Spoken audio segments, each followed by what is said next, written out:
Hello, and welcome to Muscle for Life. I'm Mike Matthews. Thank you for joining me today to hear about creatine. This podcast is all about creatine because I'm talking with Dr. Darren Candow about some of the common questions regarding creatine, some of the myths that are still in circulation, as well as some of the latest research on how creatine can benefit everyone, not just people who are looking to get more jacked. And while creatine isn't a new subject for my podcast, Dr. Darren Candow is a fantastic guest to dive deeper on the topic and to address some of the thornier concerns that people have these days. Like, for example, years ago when I got into the fitness racket, many people were asking about bloating. Does creatine make you bloated? And Darren and I talk about that in this episode, but not so many people ask about that these days because it's not as much of an issue as it once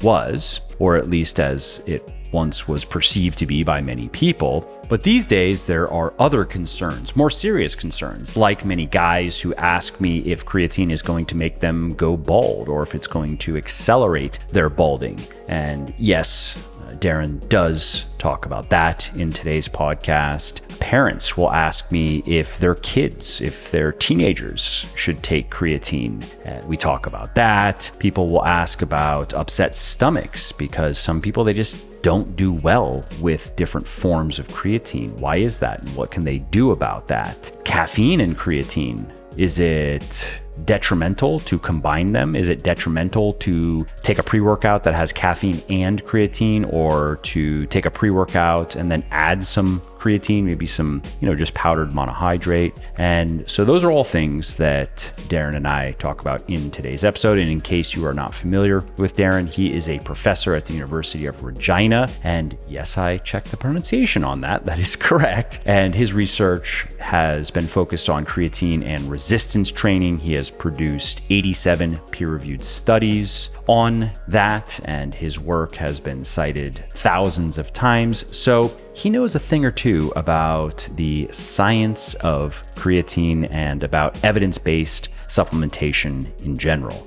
Okay, listen up. If you want to learn breakthrough diet strategies for melting stubborn belly fat faster than a roided hornet, as well as ancient Greek training techniques for packing on brain-shrinking amounts of muscle in 30 days flat, and if you want the secret underground supplements of the world's shittiest trainers to get Hollywood A-listers not really jacked and not so shredded, then you want to sign up for my upcoming fitness mastermind and give me $97.97 in 79 easy hourly installments, and I will show you how. Okay, I'm kidding. But I do have a deal you can't refuse. If this is the year where you want to get fitter, leaner, and stronger than ever before, you can get 2 of my best-selling books this week only, the ebooks, for just 99 cents. That is Bigger, Leaner, Stronger, which is for men, and Thinner, Leaner, Stronger, which is for women. You can get the ebooks for just 99 cents anywhere you like to buy ebooks online, like Amazon, iTunes, Google, Kobo, and so forth.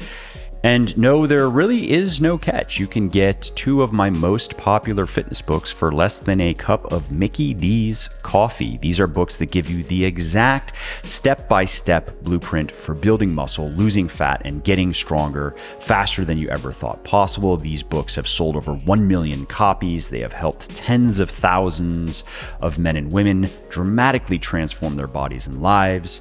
And you can be next.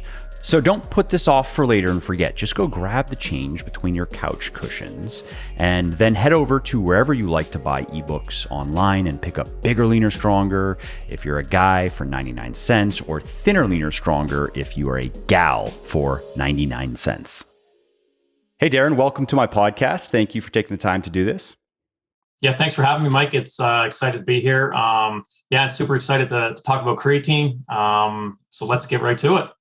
Yeah. When I got the email from you, it immediately I thought, oh, that's a good idea because I've written about and I've spoken a fair amount about creatine over the years, but it's been more just general overview. Here's what this molecule is. Here are the proven benefits. Here's why, if you are into weightlifting in particular or into resistance training, it really makes sense for you to take it. And even if you're not, here are some reasons to take it. But I still get asked quite a few questions. This is one of the supplements I get asked more frequently about. And I have touched on some of these things tangentially, but I thought this could be a great interview that it's self-serving because I'm going to now be able to send people to it as well who are going to ask questions that we're going to be discussing. And given your background and how knowledgeable you are in creatine, I thought it'd actually be more fun and more informative, actually, if I brought you on and gave you some of these questions and let you talk about them. Yeah, absolutely. And it's become a multifactorial product now. It used to be just for athletes, and now it's basically for everybody on the planet and for different special populations, conditions, and potentially disease treatment. So yeah, there's a lot to talk about, a lot of different areas, and it's still a very popular topic. So super excited to help provide a bit of information and or discussion on it. So why don't we start with a quick overview of what creatine is, what the molecule is. Many people think of it just as an amino acid. That's not exactly accurate. And maybe a brief overview of the mechanisms of action. What does it do in the body? And then for people, just to give people a little teaser, we might as well go from that right into, is creatine the reason why you lost some of your hair? Yeah, absolutely. Good segue. Well, obviously, for everybody listening or have an interest, they've heard of creatine. And creatine, interestingly enough, is not a steroid. We get that asked all the time. So creatine is naturally produced in the body through 3 amino acids. So arginine, glycine, and methionine in the kidneys and liver. So it's a very basic process that's required for all cellular energy to produce ATP, which is our main energy currency of the cell. So really, we're naturally producing this in the kidneys and liver primarily, about 2 grams a day. And then, of course, once we produce it for the exercising individuals, it just enters circulation after it leaves the liver, and then is taken up primarily into our skeletal muscle. And the more creatine you have there, it just increases the energy status of the cell, i.e. being in your muscles. So when you're exercising, such as weightlifting or performing sports, it should allow you to exercise at a higher capacity, or also referred to as an increase in training volume. So that's the basic 101 of what creatine does. And there's many other avenues, which we'll probably talk about with bone and brain, but most people take creatine or heard of it from muscle. So when you take a supplement, and this is primarily in the powder form, the creatine monohydrate molecule, which is the most consistent, well-established form of creatine developed, it's identical to what's being produced naturally in the body. The reason we call it monohydrate, there's just a water molecule attached, and that easily dissolves once it gets primarily to your stomach. So when you're taking creatine supplementation in a powder form, it's identical basically to what's being produced in the body. And so therefore, if you take more creatine in your diet and or supplementation, and from diet, you can get this primarily in red meat and seafood. The issue is to get the amount that's shown to be effective can be difficult. And with the big push now on plant-based diets, or if you're a vegan or vegetarian, it's near impossible to get dietary creatine. So that's why supplementation is so popular. And so just to provide an illustration to people, how much meat or fish would you have to eat to get to even the supplemental 5 grams a day? That's the maintenance regimen. And that's an excellent question. So to get 5 grams or additional grams, you need to have about 4 salmon fillets or about 2 servings of red meat. That's on a daily basis. So you can see times it by 7 over a week. It is very daunting. And for many ethical or financial reasons, a lot of people don't. The average container of creatine per serving is pennies per serving. So that's why a lot of people will consume the supplement. And overall, the prices have been going way up. Yes, with all this supply chain. That's correct. And I think COVID, especially wherever the products are coming from. Yep. And so overall, creatine is still the most safest and effective ergogenic aid. It even tops caffeine when you're looking for an overall performance perspective.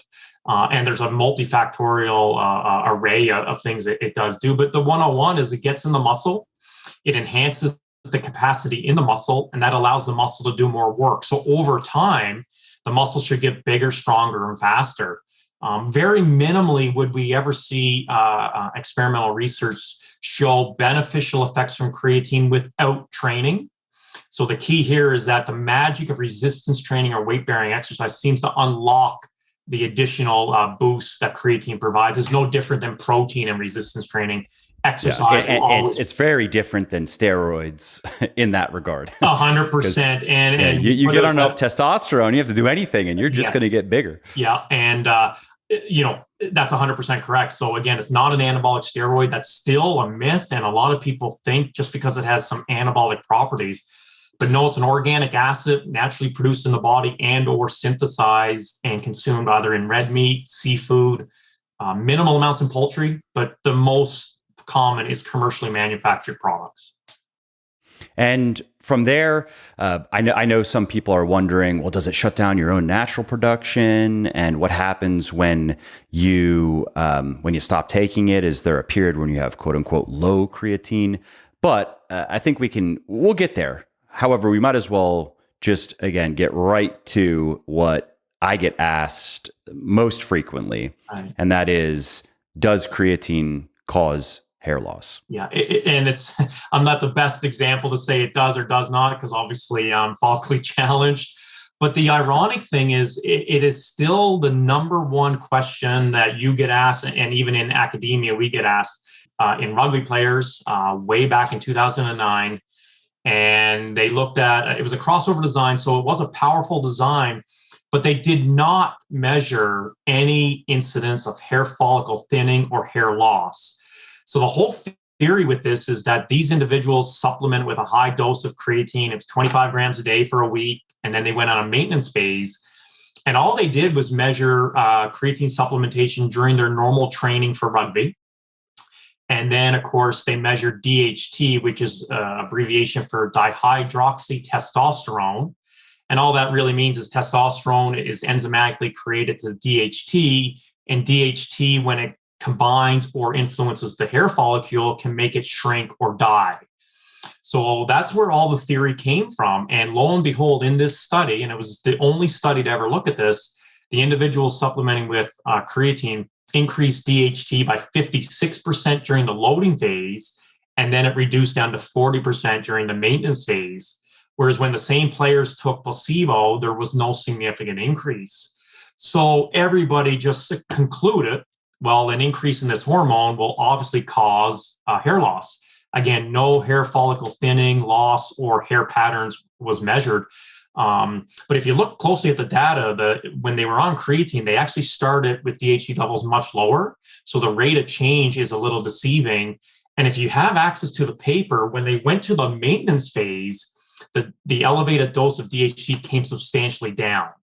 So all this is showing over 3 weeks, the hormone went up, but again, there's no evidence to suggest that it led to hair follicle thinning or loss. The caveat, it was still within the range of normal, right? If I remember correctly. That's exactly right. The range was normal. So anybody listening, when you go get an annual physical and you get blood work and urine analysis, they'll give you a range because there's a lot of standard deviation and things like that. But there was no mention of where the creatine came from, what type of creatine it was, their dietary patterns, things like that. Were they already having an increase in the hormone regulation? Because these individuals were 18 to 19. It's never been looked at in older individuals. I can attest that I was losing my hair before I even started creatine. So it's just like the correlation and causation. So until a study is done where we actually measure hair thinning and loss over time in both gender, male and female, and specifically at different ages, we just can't conclude. But a lot to that point of science, we can now say there's no evidence to suggest it causes balding, but we don't have any evidence to suggest it doesn't. So as we stand right now, just like science, we need way more research. And that study surprisingly needs to be done, and it hasn't been done yet. And something else that people ask me about that paper is if there were any effects on testosterone levels, because usually, if you're going to take exogenous testosterone, DHT is going to go up, for example. And so were there any effects to total or free testosterone? Yeah, the total testosterone was marginally increased, but free testosterone, which is unbound, was not. Again, so there you go. There's other factors that are affecting it. The big one that never gets any press is exercise at a high level can increase DHT naturally. And depending on the type of training they were doing, that could have been the caveat because the placebo was considered 50 grams of glucose. So we still know it was a nutrient. So again, that's where these studies need to be replicated before we can consider. But I know so many people that won't even consider creatine because they think it's going to lead to hair loss or baldness. Yep. Or just maybe speed up the process a little bit. That's what people will say to me. And it's not worth it to them is the way they look at it. And I understand that. I do understand that. Creatine is probably the best supplement that we have, natural, safe, like you said, for improving performance in the gym and just speeding up the gains a little bit. But it is still a little bit. It's a natural supplement. It's totally fine if you leave it out. You'll still get to where you want to be. You might just get there a little bit faster with creatine, and you might have a little bit more fun along the way because you're getting there a little bit faster. But so I understand when some people, the risk reward analysis to them, they just go, even if there's only a 1% chance that I'm going to lose my hair a little bit faster with this stuff, I'd rather just leave it out. And I do understand that. Yeah, I do as well. Yeah, absolutely. And so with that study, one other question again that people will ask me is, mechanistically speaking, is there a viable hypothesis as to how creatine could lead to an increase in DHT? Yeah, the theory was that it was more the exercise stimulus that could cause some type of anabolic or hormonal regulation.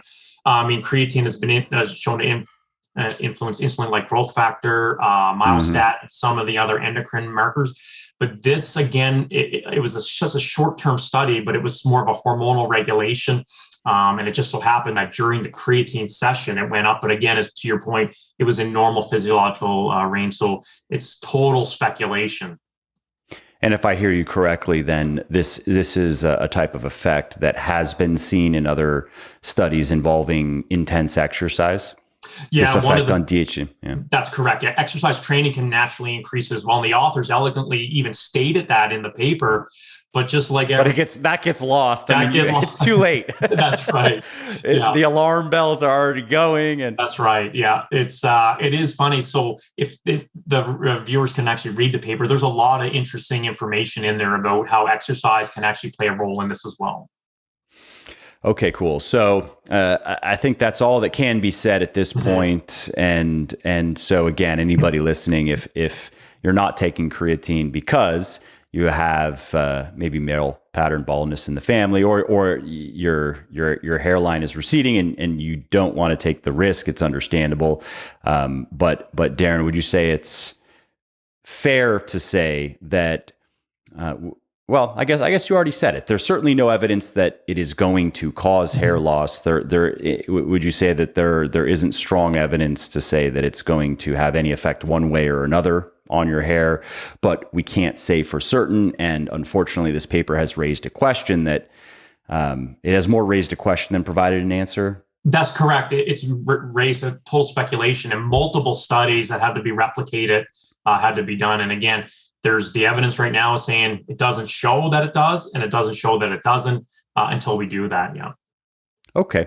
All right, cool. So why don't we now talk about this natural production point that I mentioned previously, which is a natural kind of follow-up question that I get when people learn, oh, my body produces creatine and now I'm swallowing it. So does that shut my, and this kind of goes with the thinking of it like a steroid kind of mindset, right? Where it's the idea that if you take this stuff and you add it to your natural production, your body's gonna go, whoa, this is too much creatine. Let's shut down the natural production.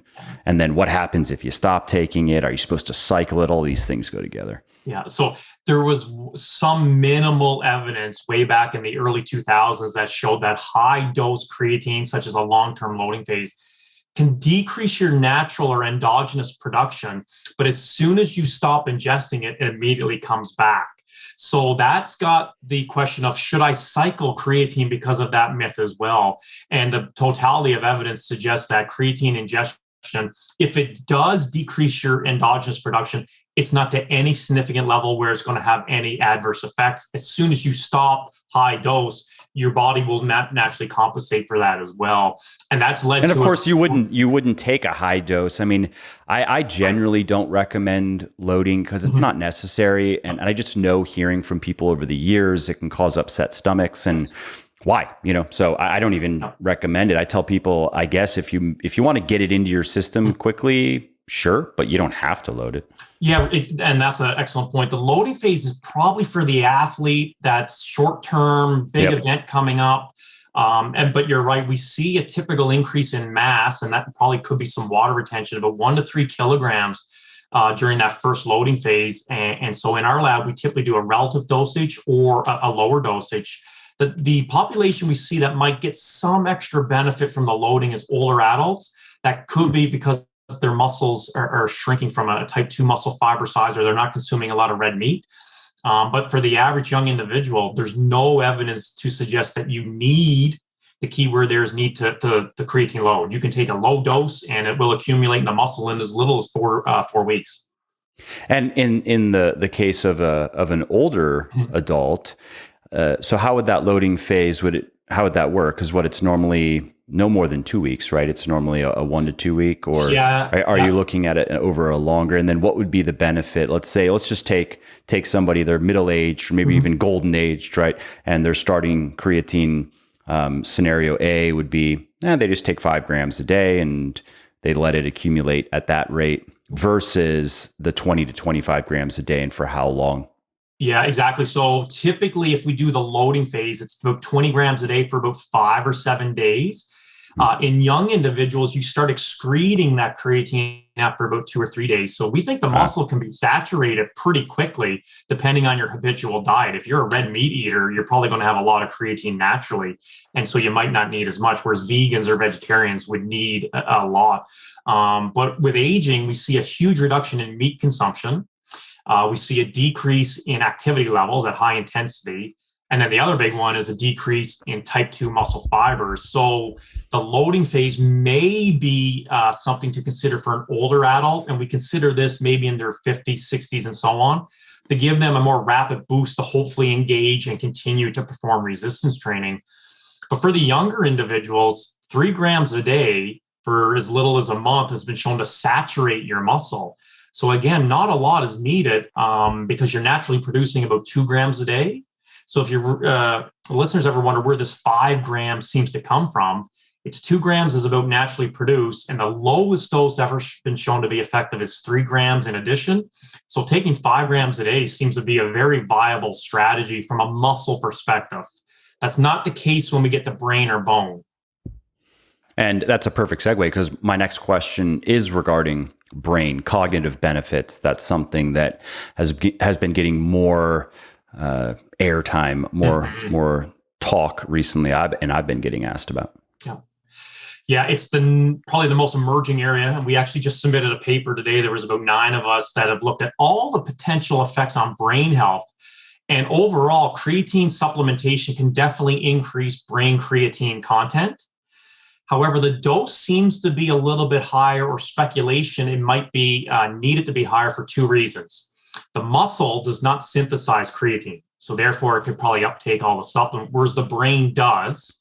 And the blood-brain barrier is a little resistant to supplementation, so you may need more coming in to get enough into that resistant tissue. But that subsequently has been shown to have some beneficial effects on decreasing symptoms of sleep deprivation, depression, PTSD, and anxiety, which is hugely important. And we're thinking of putting a paper together now about the potential adverse effects of COVID, isolation, lockdowns on muscle loss, and all the mental health issues. Creatine has shown some promise for neurodegenerative diseases, such as Parkinson's and Huntington's, but the research is limited and very equivocal. Sometimes it doesn't show any effect. But the main area we see probably the biggest upswing in benefits is concussion and mild traumatic brain injury. So these are areas that is showing some phenomenal promise. And I would say the next 10 years, the majority of clinical trials will be on indices of the neck up, which is hugely important. So for those taking creatine, and if you like it for muscle mass and performance, lo and behold, you're probably getting a lot of cognitive and brain health benefits, which is enormously potential.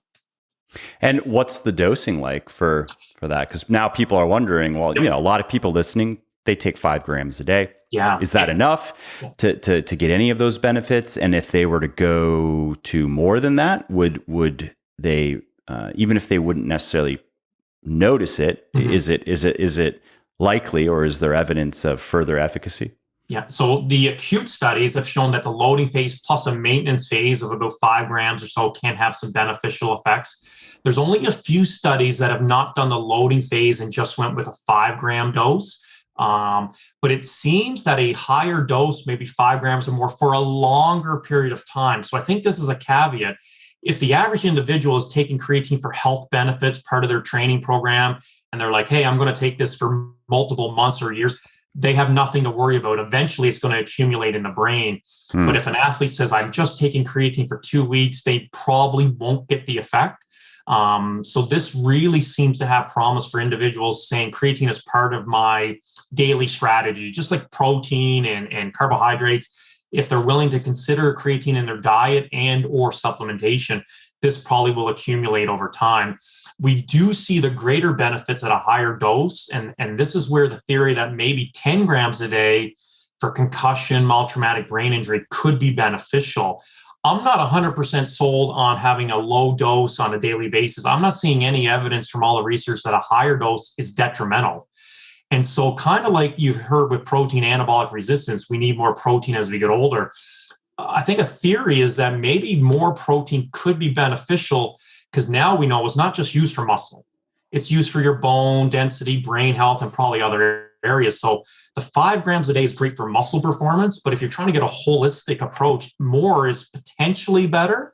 And we're not seeing any negative effects. So again, that's something that we need to do a dosing strategy. But in my opinion, I'm seeing a bit better evidence at higher dosages for cognition and brain health. And that would apply to all age ranges? That would as well.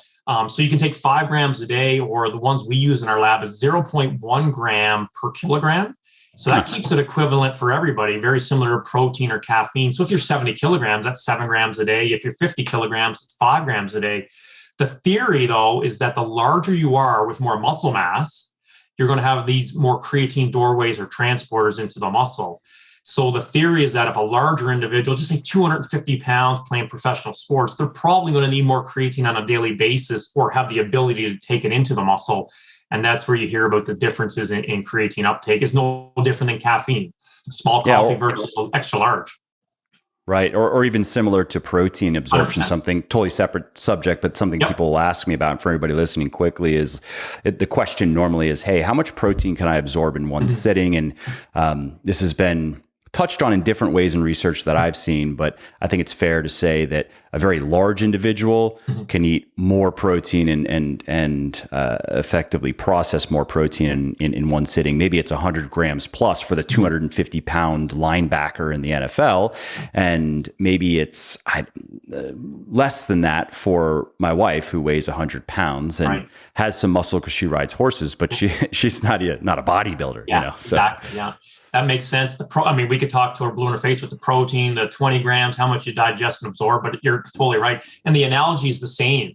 The more training you are, of course, Stu Phillips put out the meta-analysis with protein, 2.2 grams per kilogram seems to be the upper threshold, but even Stu will tell you about 1.2 to 1.6 is probably about the most we can use from a muscle protein perspective. Yep. But again, protein is used for everything in the body. So maybe having more is not a bad idea. Yeah, and then there are the other benefits like satiety. That helps a lot of people. Just being full, so they can better control their calories. That's 100% right. Yeah. If you like what I'm doing here on the podcast and elsewhere, definitely check out my sports nutrition company, Legion, which, thanks to the support of many people like you, is the leading brand of all natural sports supplements in the world.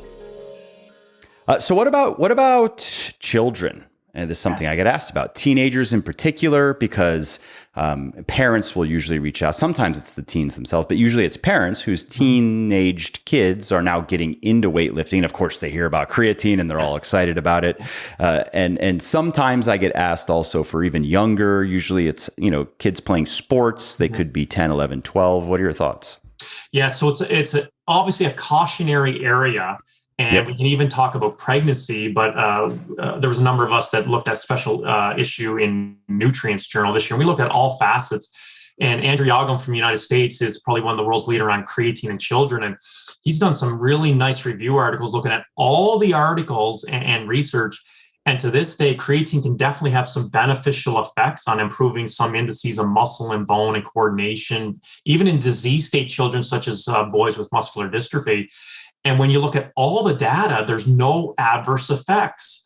And so a lot of people say, hey, can my children or a child take creatine? I say, absolutely. There's not a person on the planet that can't. And I say the reason is endogenously or naturally produced in the body.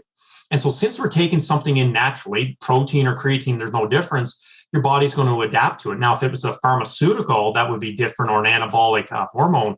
But yeah, you take creatine into the body at a normal recommended safe dosage.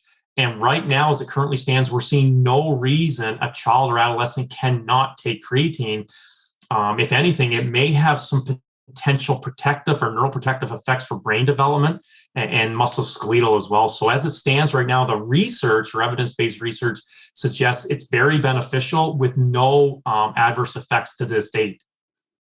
And also something nice about creatine is there are a lot of third-party tested and validated sources. There are a lot of reputable companies that sell it. If all you want is creatine monohydrate, Now Foods, for example, is one of these brands that has stood the test of time. Whereas with many other supplements, you don't necessarily know what you're getting actually. And so I always tell parents that let's not get too much in. Let's not be shoving too many pills and powders into our kids, and let's just focus on exercise, activity, make it fun, eating good food. And there's an asterisk there, and creatine I think fits into that. But there aren't too many that getting some omega-3 fatty acids is smart as well. I think there are a few things that it makes sense with kids, or even a well-formulated children's multivitamin. Yes. If it's a gummy, like I give one to my kids, and there are a few things that make sense, but I've just heard from parents over the years, I think, who are a little bit too enthusiastic, even about my stuff, where again, it's like, your kid they don't need to be swallowing like handfuls of pills. I think, I always say supplements, and there's only about 4 or 5 that actually kind of work, or basically the sprinkles are icing on the cake. But especially in children, sleep, proper nutrition, hydration, all that comes first. Supplements are going to be near the bottom, and typically most that are purported to work from a health standpoint only work if they're in deficiency.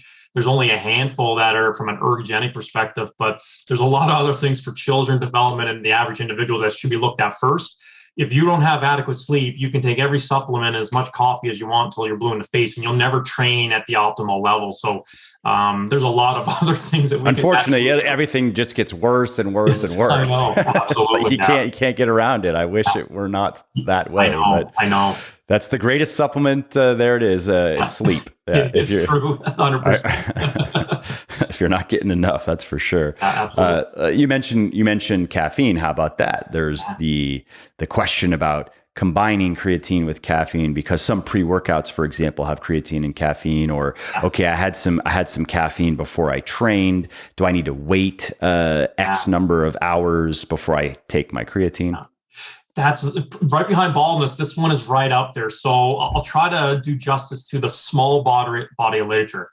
There's been a handful of studies that have looked at acute caffeine ingestion during a creatine load. So if you take 20 grams a day of creatine. And then all of a sudden on the last day before you're going to do a time trial, cycling, or whichever it is, you take a bolus of caffeine, about 300 milligrams or a large coffee. That seems to have no interference effect. In other words, caffeine seems to bolster performance and or doesn't have any negative effect. I don't know who that would be applicable to, maybe an Olympic athlete or someone training for a specific a task. Where it gets a little gray is that when you look at the studies that did creatine loading and chronic caffeine ingestion during it. So, for example, 3 or more days of caffeine ingestion where the coffee or caffeine was mixed with creatine, that seems to have the interference effect, and they seem to oppose each other at a part of the cell. So that's where a lot of people say, geez, maybe you should spread it out. Again, all those studies were acute, where they did one type of exercise task in the lab.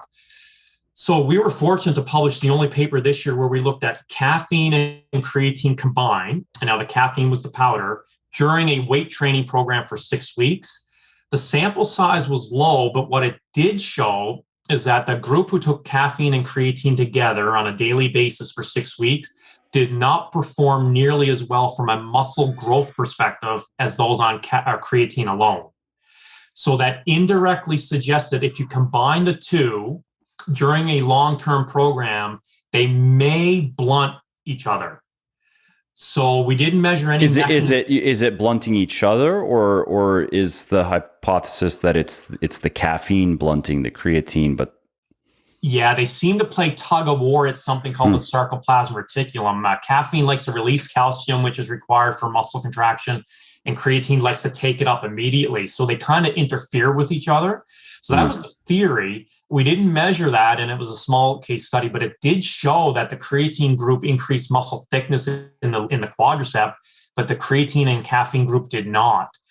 So it's speculating, and although it's minimal, the most general recommendation is to try to spread it out if you can. Take your caffeine within 60 minutes before, creatine after.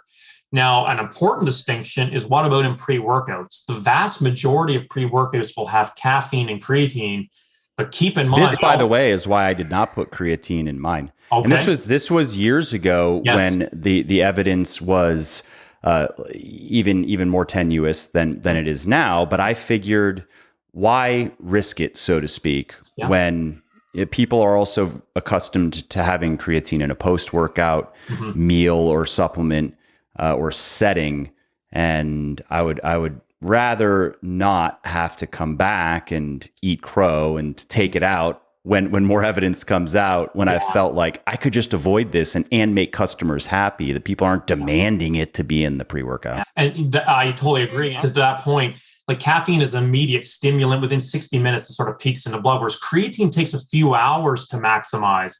So in theory, it makes sense to take caffeine pre-exercise and potentially creatine hours before exercise, or more specifically, probably post-exercise seems to be an important factor, because exercise blood flow seems to turn on those transporters to allow creatine in the body. So I recommend basically the easy strategy: pre-exercise caffeine, post-exercise creatine.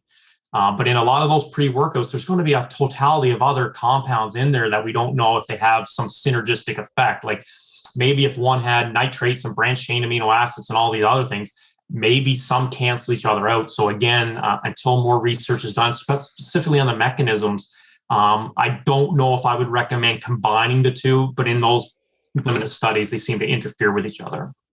Yeah, that point of synergistic effects or counterbalancing effects or countervailing effects is something that Curtis, who has headed up research and development for, really since the beginning, and then now we have more people who work with him on that. But that's something that they were always very cognizant of, and trying to avoid things, even if it wasn't concrete, it wasn't something that had enough evidence to say this is a thing, or we think this is very likely a thing. We try to avoid that really in all of our products as much as possible, because especially in the case of a pre-workout or anything, just the kitchen sink approach, it makes for a nice label, and it can make for some nice marketing claims, but it would be unfortunate, and it would be It'd be dishonest too if the company knew, or at least if they never even looked into it. They're like, just throw everything in there. Who cares? It'll just sound good. And Right. yeah, I never liked that approach. Yeah, and I agree. And the other big thing is, since based on the acidic profile, a lot of GI tract reports come up when you combine caffeine and creatine, and that was something that a lot of people said I probably wouldn't mix them the two. So I said, hey, spread them out. You're going to get the benefits of both. If there is a chance they interfere with each other, the longer you spread them out, the greater you'll get the benefits of both. And you mentioned about taking creatine after a workout, also a common question.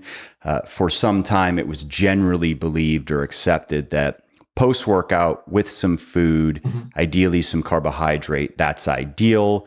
And then more recently, at least in the evidence-based fitness space, more people are saying, it probably doesn't really matter. What are your thoughts?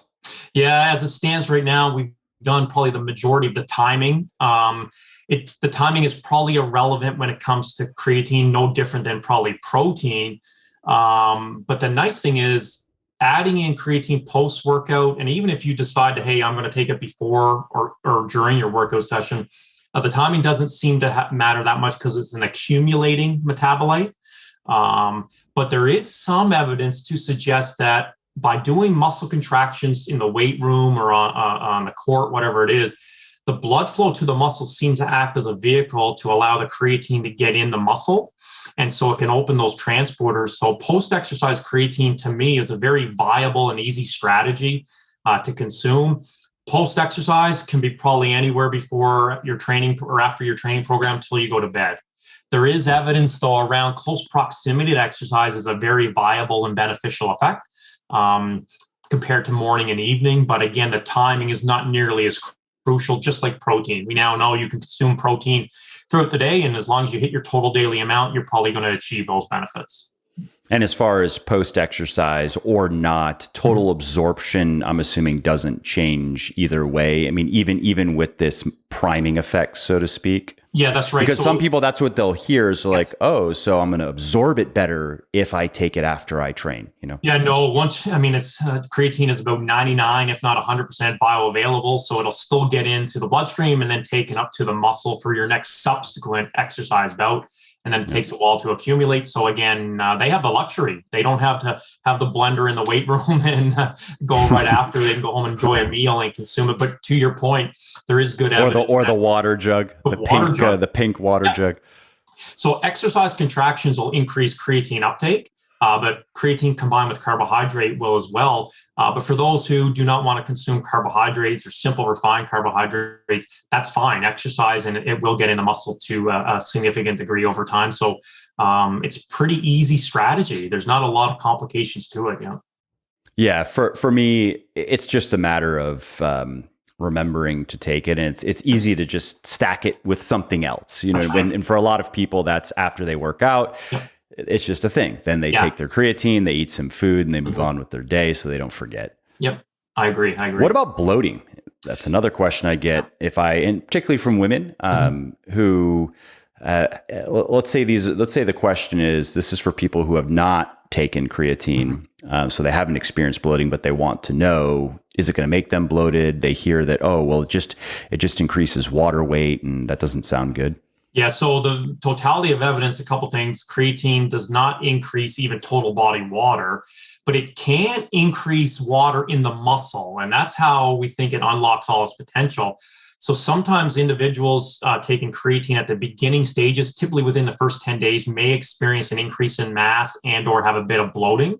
But that's kind of creatine working to take water from the bloodstream into the muscle. And that's typically why individuals gain size. To limit that substantially, do not do the loading phase. The loading phase is typically where we see a huge increase in bloat or GI tract irritation. You can start as little as 3 grams a day or increase it however you like. That will substantially decrease the amount of water retention during the acute stages. And then once you're over, let's say you're past 4 weeks or so, And so you've probably reached saturation at that point, right? And going from that point forward, I mean, if somebody did what you just said, they probably shouldn't notice anything negative in the way of bloating. And then from there on out, it's just again the 5 grams a day. Yeah, or you could even reduce it to 3 grams a day if they're on an omnivore diet. So if you're still producing about 2 grams a day and you're consuming the odd serving of red meat or seafood a week, you could reduce that as little as 3 grams a day, which is probably about half a teaspoon. You're not going to notice it, and that substantially reduces it. You can go higher, but after about 10 days, if you did feel any water retention, your body adapts and you subside that over time. And that also then would apply to a higher dose. Let's say someone is thinking with just based on what you had shared regarding brain benefits. Yes. They're like, I take 5 grams a day. I'm going to go up to 8 to 10 grams a day. Actually, I'm a bigger guy, And so what I would suggest there is do it multiple times a day. Maybe you have a little sprinkle, breakfast, lunch, dinner. The more times you divide it up into smaller dosages, the body will obviously absorb it all, but it probably more palatable. And maybe it's just something you do say, hey, every time I eat, I put a 1/3 of a teaspoon on and I don't even notice it, and it will accumulate and you'll get the effects. That makes sense. Yeah. Can you talk to us about some of the myths regarding how men and women react to creatine? I know there are some ideas floating around out there that men and women react differently to it. And it's usually people are thinking it's more for men, not for women. Yep. So both males and females respond very favorably to creatine supplementation across the entire age spectrum. There is some evidence to suggest that males get a better response overall. And when we look at the data, we see that females, for some reason, may be less responsive for 2 hypotheses or purposes. One is that they may have higher amounts of creatine in the muscle because their muscles are smaller. So then they might not respond as well to a supplement because it's already fuller, sort of higher concentration. But more specifically, we see that females, for some reason, creatine doesn't break down something called muscle protein breakdown in females nearly as well as males. And we think that estrogen could be involved there. So overall, both males and females respond very favorably from a bone perspective and muscle, but males seem to respond overall a little bit better, only specifically based on muscle protein breakdown. Okay. And what about the kidneys and safety? Yeah. So again, a huge question, very similar to high protein diets in kidneys, and both are emphatically a myth. If anything, creatine is an essential nutrient for people on dialysis or some kidney issues. And so, of course, people have said, oh, my doctor said don't take creatine because I had a high... Or even don't eat a high protein diet. I still get people because they go get some blood work and then creatinine levels are high and they don't understand that you should expect that with a weightlifter who's on a high protein diet and supplementing with creatine. Yeah, so very basically, your kidneys are there to clear creatine from the body, or specifically something called creatinine. So when creatine goes into your muscles and you're working out, it's breaking down to a byproduct called creatinine, and it leaves your muscle, enters your bloodstream, and then your kidneys are responsible for filtering it. So sometimes when you go to your doctor and get blood work and they say, oh, wow, you have high creatinine levels, that must mean you have poor kidneys. No, that could mean you're on a high red meat or seafood diet, you're taking creatine supplements, or you've actually just worked out. So it's a proxy marker. But when you look at all the evidence, there's no detrimental effect of creatine supplementation on kidney or liver function at recommended dosages and for continuous over years of supplementation. So just like protein, it's a complete myth. Even in individuals with pre-existing kidney abnormalities, it doesn't expand or accelerate any of the indices there. So based on the totality of evidence, it's a myth for sure. And what about forms? There are many different types of forms of creatine.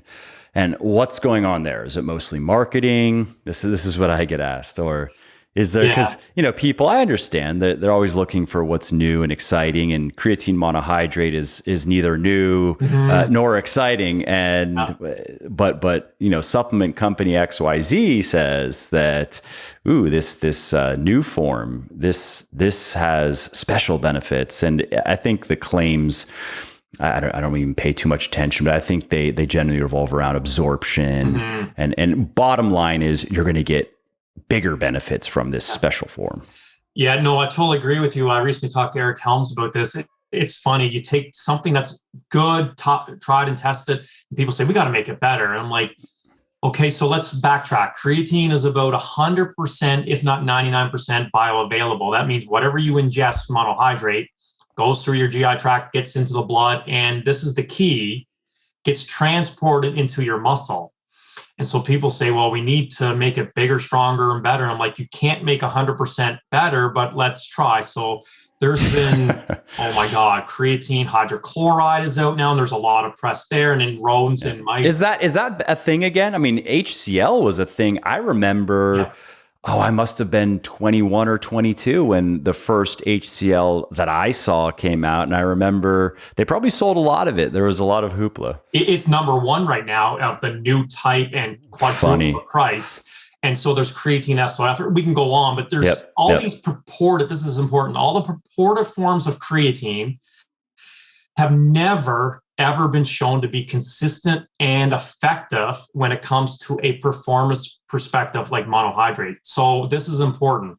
Just because a form of creatine gets in the blood better, that does not mean it gets into the muscle and leads to performance better. Nothing has come close or even comparable to monohydrate from a performance perspective. There is some reports that some forms of creatine, and it has to have the creatine molecule, and it might have something attached to it, but it has to have the creatine molecule to get in the bloodstream, then being taken into the muscle through a specific transporter. So just because you might get a form of creatine that gets into the blood better, and it could be increased in the muscles similarly to monohydrate in mice or rodents, we need to see this repeatedly done in skeletal muscle, my opinion. But you already said the uptake is already 99%. I mean, I know. So what? Yeah. So my recommendation. So I mean, that's why the marketing they're focusing on. It's sleight of hand, really. Yes, it is. It is. Yeah. It's instead of on the bottom line, what are we trying to accomplish? Right. Which, as you said, is already happening about as good as it possibly can happen with monohydrate. Please stay with monohydrate for the consistent, proven benefits. Now, what if somebody gets an upset stomach? I do get people who reach out and they would like to supplement with creatine, but it does upset their stomach consistently. And that's with a basic monohydrate product. Is there anything they can do? Yeah, so the most effective strategy we've used is reduce the dosage per serving, but increase the quantity throughout the day. So let's say if they're taking 5 grams a day, maybe knock that down to about 2.5 twice a day, or even, you can, if you want, 1 gram every 5 times a day, but reduce the amount per serving. I usually recommend to mix it with food. Therefore, it's easily digested. And that seems to be a really viable strategy when research participants say, hey, yeah, it went away, I'm good to go. That's probably the most effective practical situation. And that also answers another question is it okay to take with food? Is it better to take with food? Do I need to take it on an empty stomach? Yeah, but I think as long as it's bioavailability, it goes with its own pathways, and that's fine as well. Yeah. If anything, food might enhance its absorption because of the carbohydrate, although high fat intake may have some detrimental effects with GI tract. But a lot of people will consume creatine in water, even though it's not as soluble as a lot of people think. But by adding it to food is fine as well.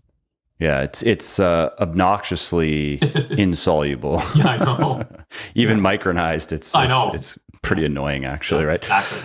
And what about endurance athletes? I'll get people asking who maybe they do some resistance training, but that's not really their focus. They're more into endurance training.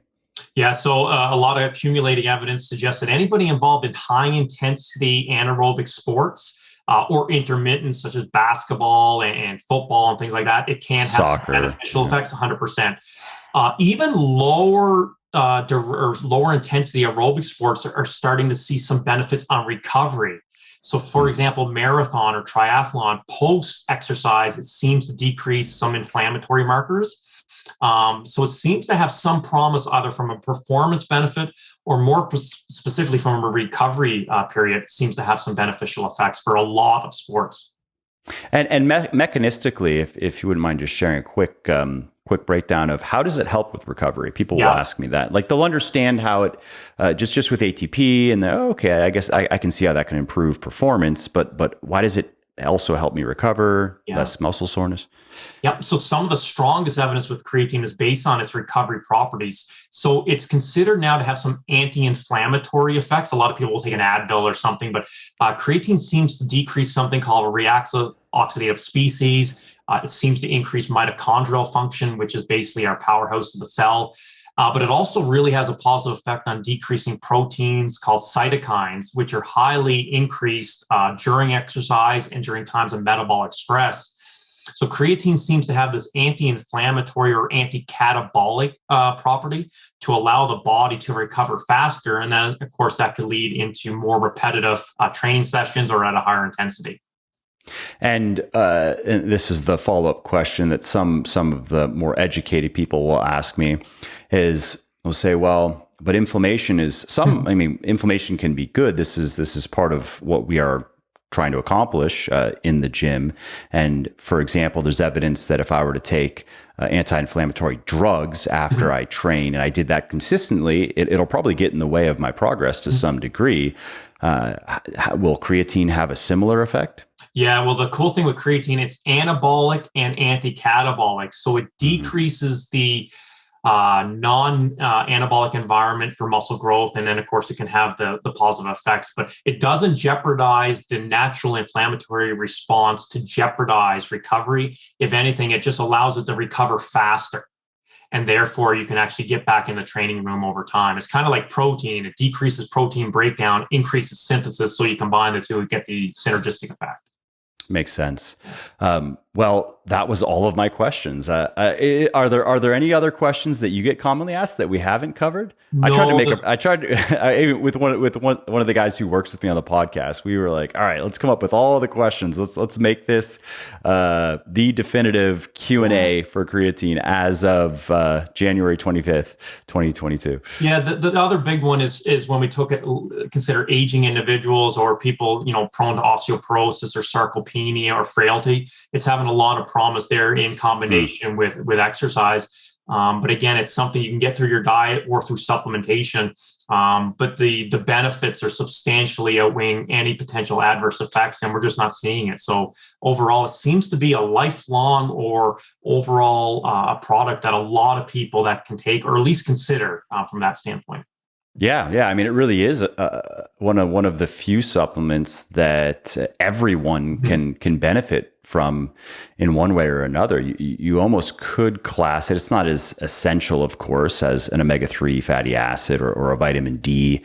But it probably deserves similar status in terms of, hey, if you have the budget and if you have the inclination, you don't need supplements. But if you're willing to spend some money on these things, this one should be toward the top of the list for everybody, regardless of what they're doing, right? That's right. 100% correct.